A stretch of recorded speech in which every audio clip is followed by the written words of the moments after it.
Okay, ఫైనల్గా ఏపీలో కూటమి బీజేపీ, జనసేన అలాగే టీడీపీ ఈ మూడు కలిసి పోటీ చేసినాయి. రానున్న తెలంగాణ ఎన్నికల్లో కూడా కేసీఆర్ బీజేపీ పవన్ కళ్యాణ్తో కలిసి పోటీ చేస్తారని ప్రచారం నిజమేనా? ఫెయిల్యూర్ ఎక్స్పెరిమెంట్ అవుతుంది, ఐడియాలజికల్గా ఫెయిల్యూర్ అవుతుంది. తెలుగుదేశం పవర్ ఎక్కడండి, బాగా స్ట్రెంగ్త్ ఎక్కడ? ఏడా తెలుగుదేశం స్ట్రెంగ్త్ ఉండవలసింది హైదరాబాద్ చుట్టుపట్ల కదా. మరి ఇదే హైదరాబాద్ చుట్టుపట్ల ఒక సీట్ గెలుచుకుందా తెలుగుదేశం? లేదు. బీజేపీ సాగుదప్పి కనులొట్టబోయినట్టుగా అది కూడా బీఆర్ఎస్ పార్టీ అభ్యర్థి వైఫల్యంతో ఇక్కడ ఏంటి గోషామాల్లో బీజేపీ గెలిచింది.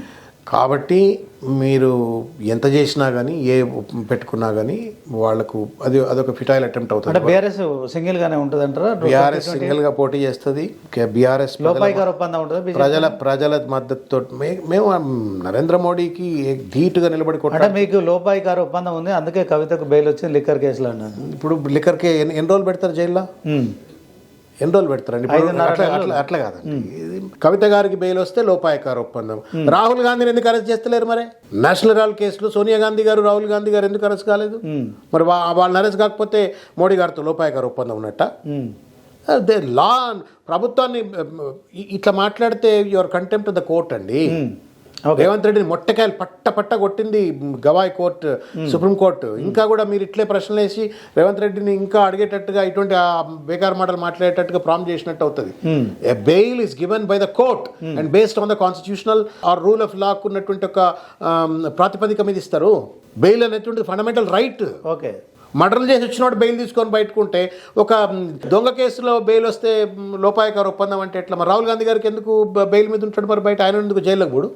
మరి అది కూడా లోపాయకార ఒప్పందం అంటారా? రేవంత్ రెడ్డి అట్లా మాట్లాడినందుకే ఇంకోసారి ఇట్లా మాట్లాడినట్టయితే నేను కోర్టులో నిలబెడతామని చెప్పిండు. ఒక దేశవ్యాప్తంగా ఒక రెండు పార్టీలు, జాతీయ పార్టీలు మాత్రమే కేంద్రంలో అధికారంలో, కాంగ్రెస్ లేకుంటే బీజేపీ. అయితే ఇప్పుడు బీఆర్ఎస్కి పోటీ రాష్ట్రంలో. ఇంకోటి మీరు ప్రశ్నకు నేను మళ్ళీ మీరు రామాయణం ఎంతమైంది, రాముని సీత ఏమైందని అడుగుతున్నారు మీరు. నేను ఇంతకుముందే చెప్పిన బీజేపీ ఎంపీలను గెలిపించింది Revanth Reddy. BJP Congress hand in glove అనేది స్పష్టంగా కనబడుతుంది. రేవంత్ రెడ్డి మీద ఎన్ని ఆరోపణలు వచ్చినాయండి? మీరు పాలమూరు రంగారెడ్డి ఎత్తిపోతల ప్రాజెక్టు సంబంధించి కావచ్చు, అమృత్ స్కామ్కి సంబంధించినవి కావచ్చు, హైదరాబాద్ సెంట్రల్ యూనివర్సిటీ భూములకు సంబంధించిన అంశం కావచ్చు, అనేక స్కామ్స్ పైన కంప్లైంట్ల మీద కంప్లైంట్లు పెడితే ఒక్క విచారణ ఎందుకు సిబిఐ విచారణ చేయరండి? బండి సంజయ్ లెటర్ హెడ్ తీసుకొని టైప్ కొట్టి In the capacity of the union minister, I hereby recommend to the CBI to investigate into Amrita scam and Amrut scam ante immediate ga CBI వచ్చి ఎంక్వైరీ చేస్తుంది. దానికి ప్రైమ్ మినిస్టర్, హోమ్ మినిస్టర్ అవసరం లేదు. Kishan Reddy letter రాస్తే enquiry అవుతుంది. ఎందుకు చెప్తలేరు మీరు? మీకు రేవంత్ రెడ్డితో సంబంధాలు ఉన్నాయి. మీకు బీజేపీకి రేవంత్ రెడ్డితో సంబంధాలు ఉన్నాయి. ఎందుకంటే హేమంత్ బిశ్వాస్ లెక్క, అస్సాంలో ఉన్న హేమంత్ బిశ్వాస్ లెక్క ఎప్పుడన్నా మాకు రెస్క్యూకి రాడా, మేము మళ్ళా కింద మీద పడి అధికారం హస్తగతం చేసుకోవడంలో మాకు ఉపయోగపడా అని చెప్పని వాళ్ళు ఆబాగా ఎదురు చూస్తున్నారు. ఈయన కూడా ఆయనకు ఫెసిలిటేట్ చేస్తున్నాడు. ఓకే, స్థానిక సంస్థల ఎన్నికలు కావచ్చు, జిహెచ్ఎంసీ ఎన్నికలు కావచ్చు, ఆ తర్వాత అసెంబ్లీ ఎన్నికలు వస్తాయి.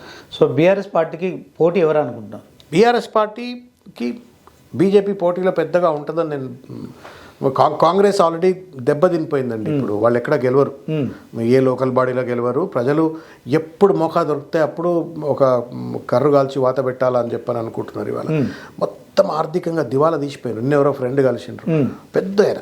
నేను ఒకప్పుడు 3 కోట్ల రూపాయల క్యాష్ అంటే కూడా నా చేతిలో దొరుకుతున్నానండి, కానీ అలా 50,000, 1,00,000, 10 లక్షల రూపాయలకు కూడా ఆగమాగం అయిపోతుందని. ఇది పెద్దోడి పరిస్థితి.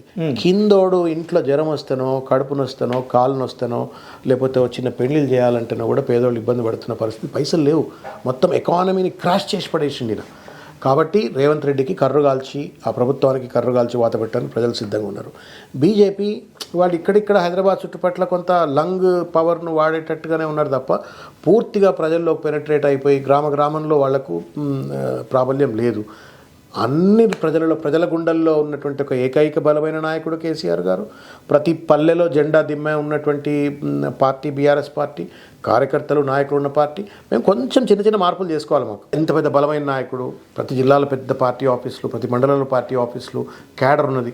మేము కొంత ఆర్గనైజేషన్ స్ట్రక్చరు, కొంత ట్రైనింగు, ఇది కనుక కొంత మేము రీషఫుల్ కనుక చేసుకొని రీఓరియంట్ చేసుకున్నట్టయితే we will be number 1 party not only in the Telangana but in the country. Okay, Shravan గారు, ఇప్పుడు బీఆర్ఎస్ మొన్ననే రజతోత్సవాలు నిర్వహించుకుంది. 25 ఏళ్ల ప్రస్థానంలో మీరు లేటెస్ట్గా ఎమ్మెల్సీ అయ్యారు. సో ఈ పదవి రావడంలో మీకు దోహదపడిన అంశాలు ఏంటి? సో దీంట్లో కొంతమంది చాలామంది సీనియర్ మీకంటే సీనియర్లు ఉన్నారు, వారి కాకుండా మీకు ఇవ్వడంలో దీంట్లో ఉన్న మర్మం ఏంటి చెప్పాలి? నాకంటే సీనియర్లు ఎవరు నాకు తెలియదు, కానీ నాకు కేసీఆర్ గారు దయతో ఇచ్చిండ్రు. I'm grateful time. మీ బాధ్యత ఎలా ఉండబోతుంది రానున్న రోజు? కష్టపడి పనిచేస్తాం, ఇంకా కష్టపడి పనిచేస్తాం. ఇది మీకు ముళ్ళ కిరీటం అనుకుంటున్నారా, పూల కిరీటం అనుకుంటున్నారా? రాజకీయమే ముళ్ళ కిరీటం. ఇది థ్యాంక్లెస్ జాబ్. ఇది politics is always thankless job. ఎంత కష్టపడ్డా, ఎంత పని చేసినా రాళ్ళు కొడుతూనే ఉంటారు, తిడుతూనే ఉంటారు.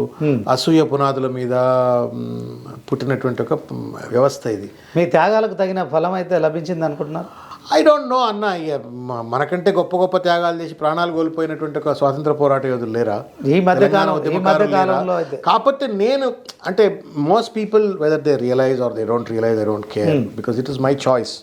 నన్ను ఎవరు బలవంతంగా నెట్టల. నాకు నేను, ఇది దైవత్వం, ఇది దైవ మార్గం, ఇది ప్రజల కోసం పనిచేయటం అనేటువంటిది మానవత్వం, దైవత్వం. ఇది ఇట్లా పనిచేసినట్టయితే 10 కాలాలు మన పేరు శాశ్వతంగా ఉంటుంది, మనం చచ్చిపోతే అని ఒక స్వార్థంతో నేను రాజకీయాలకు వచ్చిన. ఖచ్చితంగా మీరు ఎమ్మెల్సీగా అధికారంలో ఉండేటప్పుడే బీఆర్ఎస్ కూడా రాష్ట్రంలో అధికారంలోకి వస్తా అంటారా?